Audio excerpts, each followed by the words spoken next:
आप देख रहे हैं वॉइस ऑफ इंडिया। मैं आपका हसीब अहमद। समस्तीपुर का सदर अस्पताल है। ऐसे तो ये अस्पताल और सभी अस्पतालों से बहुत अच्छी सेवा देती है, लेकिन पिछले कुछ दिनों से यहाँ कुछ घटनाएं हो रही हैं। कल एक वीडियो वायरल हुआ जिसमें पोस्टमार्टम कर्मी एक लाश को पोस्टमार्टम के बाद देने के लिए 50,000 की मांग, ऐसा लोगों ने कहा है। तो इनका सर सिविल सर्जन महोदय हमारे साथ हैं, इनका व्यूज़ जानना चाहते हैं। सर, क्या मामला है सर? ये मामला जिस तरीके से वीडियो वायरल किया गया है या हुआ है, सॉरी किया गया नहीं हुआ है, तो उसमें सच्चाई, आंशिक सच्चाई इसमें है। ये सच्चाई से अलग है। लेकिन बात इसमें ऐसी थी कि वो चूँकि लावारिस लाश थी, तो लावारिस लाश की जब तक पहचान नहीं की जाती है थाना के द्वारा, तो चूँकि लावारिस जो भी डेड बॉडी रहता है, लाश रहती है, उसको थाना लेके आता है। तो थाना वाले जब लेके आते हैं तो उनका पोस्टमार्टम करके हम लोग 72 घंटा तक उसको हम लोग प्रिजर्व करके रखते हैं, ताकि इस 72 घंटे के अंदर, यानी कि 3 दिनों के अंदर, हम लोग अधिक से अधिक कोशिश करके उसकी पहचान कराने की कोशिश करते हैं, ताकि जो मृत व्यक्ति की डेड बॉडी है वो सही स्थान पे पहुंच सके। और अगर ऐसा नहीं हो पाता तभी हम लोग अपने सरकार की तरफ से जो बने हुए नियम कानून हैं उसके तहत हम लोग बॉडी का डिस्पोजल करते हैं। तो यही प्रक्रिया इस केस में भी अपनाई जा रही थी और अपनाई गई। तो 6 तारीख को ये डेड बॉडी आई थी हम लोग के पास लावारिस के रूप में। उसका पोस्टमार्टम हम लोगों ने 6 तारीख को ही कर दिया था और अच्छे से बर्फ़ में डाल के प्रिजर्व करके हम लोगों ने उसको 72 घंटे तक अपने पास रखने की कार्रवाई की गई थी।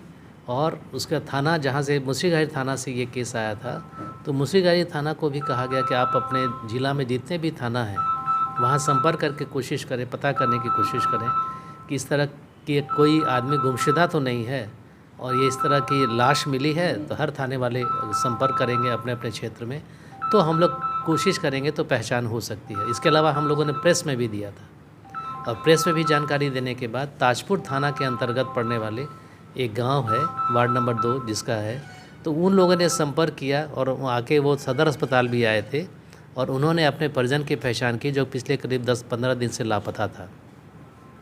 और वो आके देखे और उन्होंने कहा कि हाँ, ये जो मेरा पुत्र लापता है ये उसी की लाश है, और वो उसे लेने की मांग करने लगे। तो इसी पर जो हमारा कर्मचारी है यहाँ, जो उस पोस्टमार्टम हाउस में काम करता है, नागेंद्र मलिक नाम है उसका, वो 4th ग्रेड कर्मचारी है, तो वो उसने देने से डेड बॉडी को इनकार कर दिया। क्योंकि नियम यही है कि जो थाना जो इस केस में मुंशीगंज है कि वो डेड बॉडी को ले करके आती है, तो पोस्टमार्टम होने के बाद अगर कोई परिजन उसकी पहचान करते हैं कि हाँ ये डेड बॉडी हमारा है, मेरा परिजन है, तो वो थाना में जाके संपर्क करते हैं और वहाँ से उसका रिकॉग्निशन होता है, आइडेंटिफिकेशन प्रूफ किया जाता है। तब वहाँ से थाना से एक ऑर्डर आता है और वहाँ से चौकीदार आता है साथ में, तब जाके डेड बॉडी उसको हैंड ओवर किया जाता है। नियम यही है। तो इसी बात को लेकर के वो कर्मचारी जो है, उसने जो शव था उसके परिजनों को समझाया कि मैं डायरेक्ट आपको शव नहीं दे सकता हूं जब तक कि थाना से आपका कागज़ नहीं आएगा। चाहे आप हमको 50,000 रुपये भी दे दीजिएगा, फिर भी मैं आपको डेड बॉडी नहीं दे सकता हूं जब तक कि आप थाना में संपर्क करके वहां इसकी जो डेड बॉडी की पहचान बता करके और ये बता करके कि ये आपका परिजन है और वहाँ से ऑर्डर नहीं निकलेगा, तब तक मैं नहीं दे सकता हूँ। बात बस सिर्फ इतनी है। और इसी चीज़ों को परिजनों ने कुछ दूसरे रूप में लिया। उनको ये लगा कि जब तक मैं 50,000 रुपये नहीं दूंगा तब तक मुझे लाश नहीं दी जाएगी, जबकि ये बात तथ्य से परे है। इसमें कोई सच्चाई नहीं है। सच्चाई सिर्फ यही है कि वो कागज़ थाना से लाते और डेड बॉडी उनको दे दी जाती, और हम लोग को इस बात की कोई जानकारी नहीं थी। इसके बाद पता लगा कि एक वीडियो वायरल हुआ है जिसमें कि एक व्यक्ति आसपास कहीं भीख मांग रहा है, कुछ पैसों को इकट्ठा कर रहा है अपने बेटे की लाश को लेने के लिए। जब इस तरह की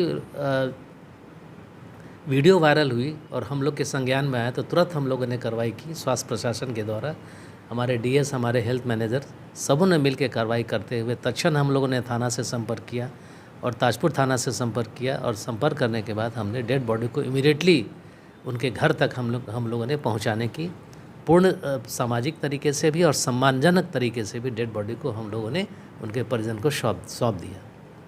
बहुत ही आश्चर्य की बात है। 1,000 2,000 मानने की बात है, लेकिन 50,000 रुपया एक डेड बॉडी के लिए, ये सोचने का विषय है। इतना अच्छा काम करने के बाद समस्तीपुर अस्पताल छोटी छोटी घटनाएं हो रही हैं, यहाँ के जो कर्मचारी हैं छोटे छोटे इस तरह के काम कर लेते हैं सर, उस जिनकी जानकारी आप तक नहीं पहुँच पाती है, तो उस पर उचित उनको मार्गदर्शन इन सब चीज़ों के लिए हम लोग अपनी तरफ से, मेरा पूरा अस्पताल का प्रशासन, खास करके सदर अस्पताल का, और चूँकि मैं तो इस ज़िले का प्रधान हूँ एज ए सिविल सर्जन, तो मुझ पर तो जिम्मेदारी बनती है सदर अस्पताल की भी, और इस ज़िला में जितने भी हमारे अस्पताल पीएससी में हैं, पीएससी हैं, सीएससी हैं, सब डिविजनल हॉस्पिटल हैं, तो सभी जगह व्यवस्था अच्छी हो, नियम के अनुसार काम हो, और वहाँ कर्मचारी पूर्ण तत्परता के साथ और नियमों के तहत अपनी सेवाएं दे सके। मैं इसका पूरा प्रयास करता हूं, और अगर इस तरह की कोई घटनाएं अगर होती है तो हम लोग सख्त से सख्त कार्रवाई अपनाते हैं,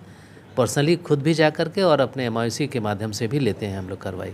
और जहाँ तक सदर अस्पताल का सवाल है, ये तो हमारे नियंत्रण में है ही, मैं जस्ट इसके बगल में ही मेरा ऑफिस है, इसलिए मैं इस पर ध्यान रखता हूँ, और आगे भी इस तरह की कार्रवाई होगी।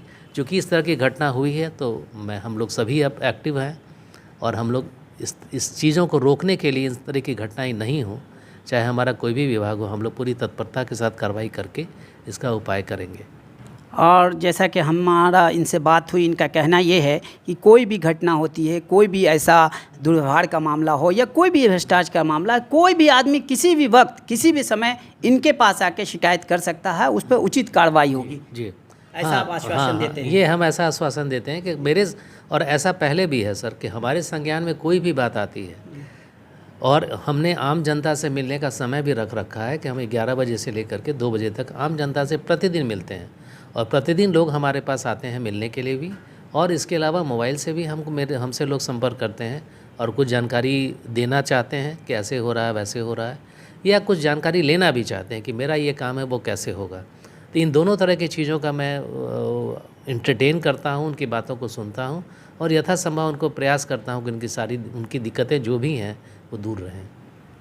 तो देखा आपने, समस्तीपुर अस्पताल इतना अच्छा कार्य करने के बावजूद बहुत छोटी छोटी घटनाएं जो सर तक नहीं पहुंच पाती हैं, इनका कहना है कि कोई भी आदमी इनसे किसी भी समय संपर्क कर सकता है, और ये कोशिश करेंगे कि भविष्य में इस प्रकार की कोई घटना न हो, क्योंकि मामला कुछ और था, उसे दिखाया गया कुछ और तरीके से।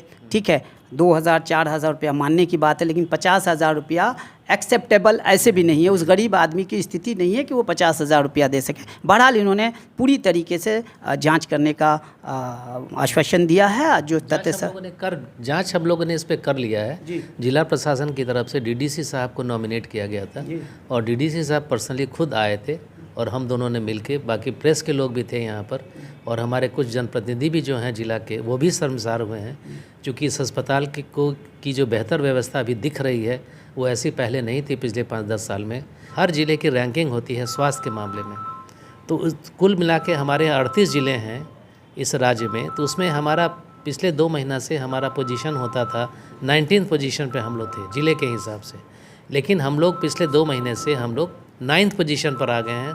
तो हम लोगों ने अपने काम से सुधार किया है, और जो पैरामीटर्स उसके लिए होते हैं उस पर हम लोगों ने सुधार करके अपनी रैंकिंग सुधारी है, और इसके लिए हम लोग सब प्रयासरत भी रहते हैं। लेकिन इस तरह की छोटी मोटी घटनाएं हो जाने के कारण हम लोग भी आहत होते हैं, हमारे स्वास्थ्य मंत्री भी आहत होते होंगे, हमारे मुख्यमंत्री भी आहत होते होंगे, हम ये बात समझते हैं। ये मेरे लिए भी दुख का विषय है, और हम लोग अपने पूरे प्रशासन की तरफ से हम आम जनता को भी, और जो भी हमारे जनप्रतिनिधि हैं या जो हमारे माननीय मंत्री हैं, तो उनको मैं ये कहना चाहता हूँ, रिक्वेस्ट भी करना चाहता हूँ कि सर हम लोग अपनी तरफ से पूरी कोशिश करेंगे ताकि इस तरह की घटनाएं दोबारा ना घटित हों। आशा करते हैं कि ये पहले ही तो ये समस्तीपुर के लिए गर्व की बात है कि स्वास्थ्य सेवा में जो 19वें नंबर पे था आज 9वें पोजीशन पे है। ये इन लोगों के मेहनत का नतीजा है, और दोनों पहलू देखना चाहिए। किसी भी चीज़ के 2 पहलू होते हैं, और यकीनन समस्तीपुर बहुत अच्छा काम कर रहा है। आशा करते हैं भविष्य में भी इसको और सुधारेंगे, और छोटी छोटी जो त्रुटियां हैं इसे ख़त्म करने, दूर करने की कोशिश करेंगे। वॉइस ऑफ इंडिया से बात करने के लिए आपका बहुत बहुत धन्यवाद। धन्यवाद सर, धन्यवाद।